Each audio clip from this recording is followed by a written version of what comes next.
Hi viewers, T J വ്ളോഗ്സിൻ്റെ വേറൊരു വീഡിയോയിലേക്ക് എല്ലാവർക്കും സ്വാഗതം. ഇന്ന് ഞാൻ എസുകൂട്ടനൊരു പാസ്തയാണ് ഉണ്ടാക്കുന്നത്. അതിനായിട്ടൊരു പാത്രത്തിൽ കുറച്ച് പാസ്ത നന്നായിട്ട് വേവിക്കുക. ഞാനിവിടെ ഓർഗാനിക് ഇറ്റാലിയൻ പാസ്ത സോസാണ് യൂസ് ചെയ്യുന്നത്. അതുപോലെ കുറച്ച് ഒനിയനും കുറച്ച് ക്യാപ്സിക്കം ടൊമാറ്റോയും കുഞ്ഞതായിട്ട് അരിഞ്ഞു വെക്കുക. ഒരു പാനിനകത്ത് കുറച്ച് ഒലിവ് ഓയിലെടുത്ത് അതിനകത്തേക്ക് ഒനിയൻ നന്നായിട്ടിട്ട് ഇളക്കി ഒരു ലൈറ്റ് ബ്രൗൺ കളറാകുന്നത് വരെ ഇളക്കുക. അതൊന്ന് ബ്രൗണായി കളറായി കഴിയുമ്പോൾ അതിനകത്തേക്ക് കുറച്ച് ടൊമാറ്റോയും അതുപോലെ ക്യാപ്സിക്കയും കൂടി ആഡ് ചെയ്യുക.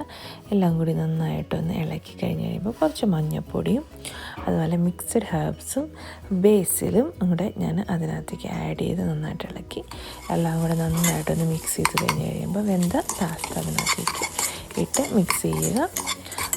ഇടയ്ക്ക് ഉപ്പുണ്ടോയെന്ന് കൂടെ നോക്കണം. ഉപ്പിട്ട് എല്ലാം സെറ്റാക്കി കഴിഞ്ഞ് കഴിയുമ്പോൾ ചീസ് എടുത്ത് ഒരു ബൗളിനകത്ത് ചീസ് നന്നായിട്ട് കണ്ടിച്ച് വേവിച്ച പാസ്ത അതിനകത്തിട്ട് ചീസും കൂടെ അതിന് മുകളിലിട്ട് ഒരു 5 മിനിറ്റ് സ്ലോ കുക്ക് ചെയ്യുക. എൻ്റെ ഹസ്ബൻഡിൻ്റെ പാസ്ത റെഡിയായി. Thank you for watching my video.